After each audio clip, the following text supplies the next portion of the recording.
Good morning, student. I am Professor Shilpa Singh Dikit from SIIT Bhopal. आज के इस topic पे, आज के लेक्चर पे हम डिस्कस करने वाले हैं structure and function of ecosystem. Student, इस टॉपिक को पढ़ने के लिए हमने इसको 2 पार्ट्स में डिवाइड किया है. फर्स्ट में हम पढ़ेंगे स्ट्रक्चर और सेकेंड में हम पढ़ेंगे फंक्शन. तो इसके पहले मैं आपको बताना चाहूँगी, इकोसिस्टम एक रिलेशनशिप बिल्डअप करता है लिविंग और नॉन लिविंग बींग्स के अंदर. तो चलिए हम स्टार्ट करते हैं स्ट्रक्चर में. तो स्ट्रक्चर में सबसे पहले हम बात करते हैं एबायोटिक कंपोनेंट. और एबायोटिक कंपोनेंट कौन होते हैं? ये होते हैं नॉन लिविंग बींग्स.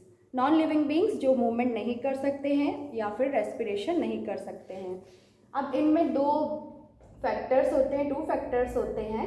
एक होते हैं फिजिकल और एक होते हैं केमिकल. फिजिकल जो कि हम देख सकते हैं, जैसे कि सनलाइट हम जैसे कि ह्यूमंस हैं, लिविंग ऑर्गेनिज्म हैं, बट सनलाइट एक नॉन लिविंग ऑर्गेनिज्म है.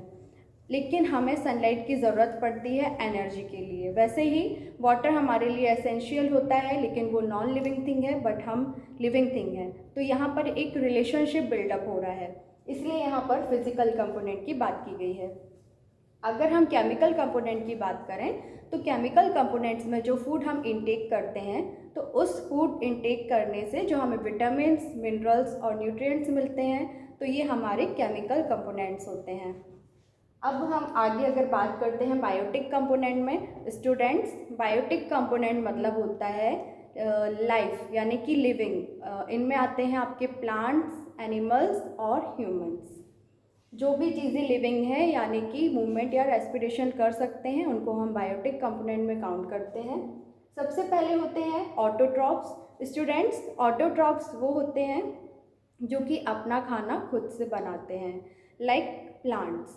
ये प्लांट्स ही होते हैं जो कि सनलाइट से अपना फूड बनाते हैं, उनसे एनर्जी लेते हैं और इसको आगे ट्रांसफ़र करते हैं. ऑटोट्रॉफ्स के बाद आते हैं कंज्यूमर्स, जो कि ऑटोट्रॉफ्स यानी कि जो प्लांट्स होते हैं उनको खाते हैं. तो ये कंज्यूमर्स कौन होते हैं? ये एनिमल्स भी हो सकते हैं और ह्यूमंस भी हो सकते हैं. और इसके बाद आते हैं हमारे डिकम्पोजर्स. एक लाइफ साइकिल चलती है स्टूडेंट्स, जो कि ऑटोट्रॉफ्स को कौन खाते हैं? कंज्यूमर्स खाते हैं, जिनमें हम एनिमल्स और ह्यूमंस इसमें शामिल होते हैं, कार्निवोरस होते हैं. लेकिन इन सब चीज़ों के बाद जो सबसे लास्ट स्टेज होती है, यानी कि ये जो डेड रिमेन्स, जो एक हमारा एक पूरा एक नेचर होता है. एक नेचर हमारा एक इस तरीके से डिज़ाइन किया गया है कि अगर कोई भी चीज़ आएगी, एग्जिस्ट करेगी, तो वो चीज़ एक ना एक दिन ख़त्म भी होगी. और उस ख़त्म करने के लिए जो सबसे लास्ट जो टास्क दिया गया है, हम कह सकते हैं कि वो डिकम्पोजर्स को दिया गया है. ये क्या करते हैं? आप ऐसे समझ सकते हैं कि ये सफाई करने का काम करते हैं किसी भी डेड रिमेन्स का, फिर चाहे वो ऑर्गेनिक मैटर हो या फिर इनऑर्गेनिक मैटर हो. अब हम बात करते हैं फंक्शन की. तो इकोसिस्टम में ये जो पूरी साइकिल होती है, इसमें ये जो फंक्शन होता है, इनके क्या क्या फंक्शन होते हैं? सबसे पहले कि इसमें एक फूड चेन इस्टेब्लिश होता है कि लाइक एक ग्रास है, ग्रास को किसने खाया? ग्रास हॉपर ने खाया. ग्रास हॉपर को किसने खाया? आगे फूड चेन कंटिन्यू होगी तो फ्रॉग ने. इसके बाद फ्रॉग को कौन खाएगा? स्नेक खाएगा, एंड देन स्नेक को वल्चर. तो इस तरीके से हमारी पूरी फूड चेन चलती है नेचर में. इसके बाद फूड वेब आता है. फूड वेब मतलब होता है जाल. इसका मतलब है कि एक जो एनिमल होगा वो किसी एक एनिमल पर या किसी एक फूड सोर्स पर डिपेंडेंट नहीं रहेगा. क्यों? ऐसा क्यों होता है? क्योंकि आप समझिए कि अगर ऐसा कभी भी हो कि हमारे नेचर ने इस तरीके से डिज़ाइन किया है खुद को, कि अगर ऐसा कभी हो कि वो एक स्पीशीज़ से हमेशा के लिए ख़त्म हो जाएगी, तो उसके ऊपर वाली जो स्पीशीज़ है, अगर उसको फूड सोर्स ही नहीं मिलेगा, तो वो भी ऑटोमेटिक ख़त्म होने लगेंगे और एक्सटिंक्ट होने लगेंगे.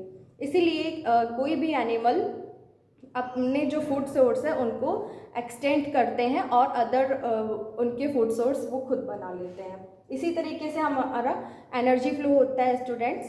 10% एनर्जी ट्रांसफ़र होती है अलग अलग क्राइटेरिया में, अलग अलग ट्रॉफिक लेवल पे. और इसी तरीके से न्यूट्रिएंट साइक्लिंग और इकोलॉजिकल पिरामिड डेवलप होते हैं. तो स्टूडेंट्स, आज के इस टॉपिक पे हमने स्ट्रक्चर और फंक्शन पढ़ा इकोसिस्टम में. नेक्स्ट वीडियो में हम फिर मिलेंगे. Thank you.